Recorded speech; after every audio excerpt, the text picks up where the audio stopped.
Hello नमस्कार, welcome back to my channel. कशा आहात तुम्ही? आय होप तुम्ही मस्त आणि मजेत असणार. तर मी आज तुमच्यासोबत एक छानसा व्हिडिओ घेऊन आलेली आहे. तर मी आज ब्लीच करणार होते, तर चला म्हटलं तुमच्यासोबत शेअर करूया. आणि ब्लीच आपण केला पाहिजे का नाही, ब्लीच केल्याने काय काय नुकसान होतात आणि काय काय फायदे होतात, मी आज तुम्हाला डिटेलमध्ये ह्या व्हिडिओमध्ये सांगणार आहे. आणि मी कोणता ब्लीच यूज करत असते, किती महिन्यातून मी ब्लीच करते, हे तुम्हाला मी पूर्ण डिटेलमध्ये सांगणार आहे. आणि व्हिडिओ पूर्ण बघा, स्किप करू नका, तुम्हाला डिटेलमध्ये सर्व माहिती पडेल. तर चला व्हिडिओला स्टार्ट करूया. तर ब्लीच करण्याच्या आधी आपल्याला छान असं हे फेस वॉश करून घ्यायचं आहे थंड पाण्याने, आणि छान असं फेस जो आहे तो कोरडं करून घ्यायचा आहे. आणि ब्लीच निवडताना कोणत्या गोष्टी लक्षात ठेवायच्या ते तुम्हाला सांगते. ब्लीच केव्हाही घेताना ना आपण अमोनिया फ्री ब्लीच घ्यावे, आणि घेताना स्किनच्या नुसार घ्यावे. म्हणजे कोणाची ड्राय स्किन असेल किंवा ऑइली स्किन असेल त्यानुसारच आपण जो आहे ब्लीच आपला निवडायचा असतो. तर माझी स्किन ना ड्राय आणि ऑइलीसुद्धा असते, म्हणजे कॉम्बिनेशन स्किन आहे माझी. तर मी VSCCचा जो आहे यूज करते बऱ्याच वर्षापासनं. आणि जेव्हाही आपण कुठला नवीन प्रोडक्ट जो आहे आपल्या फेसवरती लावतो ना, त्याच्या अगोदर पॅच टेस्ट नक्की करून बघा, जेणेकरून आपल्या स्किनवरती इरिटेशन होत असेल, रेडनेस येत असेल किंवा इचिंग होत असेल, तर तो प्रोडक्ट आपण चेहऱ्याला लावू नये. त्याने आपल्या स्किन डॅमेज होऊ शकते. आणि ब्लीच लावताना त्यांच्यामध्ये दिले गेल्या निर्देशानुसारच आपण त्याचा उपयोग केला पाहिजे. तर VSCCच्या याच्यामध्ये एक प्री क्रीम आणि एक पोस्ट क्रीम असे येतात, आणि सोबतच एक क्रीमची डबी असते आणि एक ॲक्टिव्हेटरची डबी असते. सर्वात अगोदर प्री क्रीम आपल्या चेहऱ्यावर लावावी आणि 1 ते 2 मिनिटपर्यंत हलक्या हाताने मसाज करावी. बऱ्याचशा ब्लीचमध्ये प्री क्रीम नाही येत, तर तुम्ही त्या पॅकच्या नुसार ही जी स्टेप आहे ना ती स्किप करू शकता. आपल्या चेहऱ्यानुसार एका छोटी वाटीमध्ये त्याच्यासोबत आपल्याला चम्मच सुद्धा मिळतो. तर 2 ते 3 चम्मच ब्लीच घ्यावा आणि एक चुटकी ॲक्टिव्हेटर घ्यावी. छान मिक्स करून घ्यावं. ब्लीचच्या पॅकमध्ये एक ॲप्लिकेटर असते, तुम्ही त्याच्या साहाय्याने सुद्धा लावू शकतात किंवा ब्रशने सुद्धा लावू शकतात. ब्रश नसेल तर आपण हाताने सुद्धा अप्लाय करू शकतो. ब्लीच आपल्या चेहऱ्यावर 10 ते 15 मिनटं लावून ठेवावी. नंतर ओल्या कापडाने किंवा टिश्यू पेपरने पुसून घ्यावे आणि नंतर चेहऱ्याला थंड पाण्याने धुवून घ्यावे.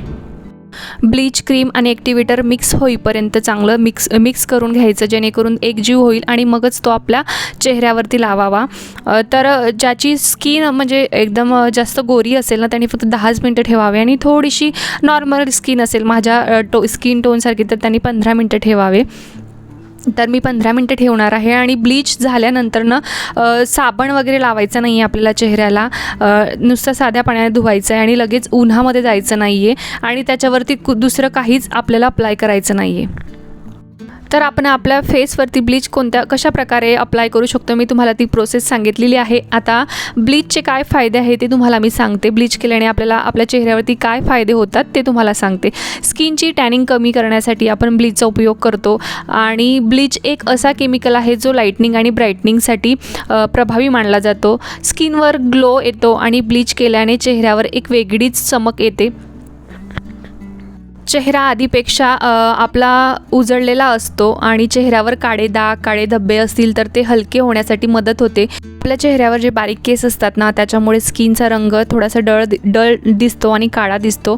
आणि ब्लीच केल्यामुळे केसांचा रंग जो आहे तो गोल्डन कलरचा होऊन जातो. त्यामुळे चेहऱ्यावरील केस जास्त दिसत नाही आणि आपली स्किन जी आहे ती एकसारखी दिसायला लागते. आपण ब्लीच केल्याचे फायदे तर बघितलेच, आता नुकसान काय होतात ब्लीच केल्याने ते मी तुम्हाला सांगणार आहे. तर चला, कोणाकोणाला ब्लीच लावल्याने हलकी चेहऱ्यावरती आग होऊ शकते. सेन्सिटिव्ह स्किनवर लावल्याने चेहरा लाल होऊ शकतो. ब्लीचचा जास्तीत जास्त उपयोग केल्याने त्वचाची वरची जी परत असते ना, लेअर असते, ती पतली होऊ शकते. ब्लीचचा जास्तीत जास्त उपयोग केल्याने स्किन कॅन्सर होण्याचे चान्सेस होऊ शकतात. कोणाकोणाला चेहऱ्यावर सुजन होऊ शकते आणि मोतियाबिंदू होण्याचा शक्यता असते. त्यानंतर जर ब्लीच करताना आपल्या तोंडामध्ये थोडासा ब्लीच गेला तर आपल्याला थायरॉईडसारखे आजार होण्याची शक्यता असते. त्यानंतर ब्लड कॅन्सर होण्याची शक्यता असते.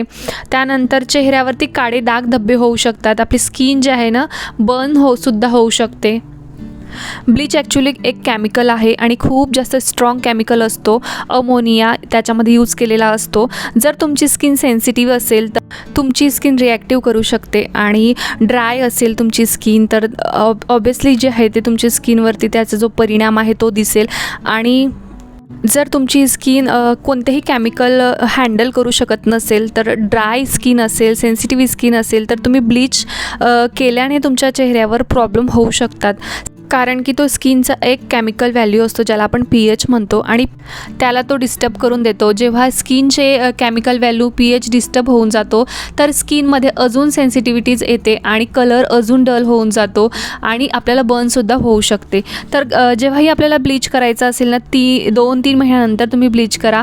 कंटिन्यू ब्लीच करू नका. आणि मी तर ब्लीच काही ओकेजन असेल किंवा वर्षातनं एकच वेळा 1-2 वेळा पण नाही, मी आता ब्लीच 2 वर्षानंतर ब्लीच करते. मी जास्त ब्लीच करत नाही, कारण जे आपले हेअर असतात ना, बेबी हेअर जे आपल्या फेसवरती फेशियल हेअर, ते मी दर महिन्याला जे आहे ते रिमूव्ह करून घेत असते. आपलं फेशियल रेझर असतं त्याच्याने, तर मला ब्लीच करण्याची गरज पडत नाही.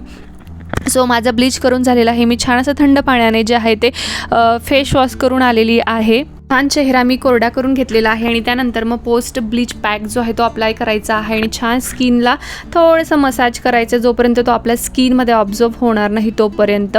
तर हा VLCCचा ब्लीच जो आहे ना, तो खूप चांगला इफेक्ट देऊन जातो आपल्या फेसवरती. चेहरा जो आहे तो ग्लोसुद्धा होतो आणि मला याच्याने काही रिॲक्शन वगैरे होत नाही. पण मी बाकीचा एक जो दुसरा आहे 1-2 वर्षापूर्वी यूज केला होता, त्याच्याने माझ्या चेहऱ्यावरती खूप रॅशेस आणि खूप जास्त असं रेडनेस झाली होती. तेव्हापासून मी हा VLCCचा जो आहे तो ब्लीच यूज करते, पण रेग्युलर नाही करत मी. जर तुम्हीसुद्धा रेग्युलर यूज करत असाल ना, तर प्लीज रेग्युलर यूज करू नका, कारण आपली स्किन याच्याने जास्त खराब होऊ शकते.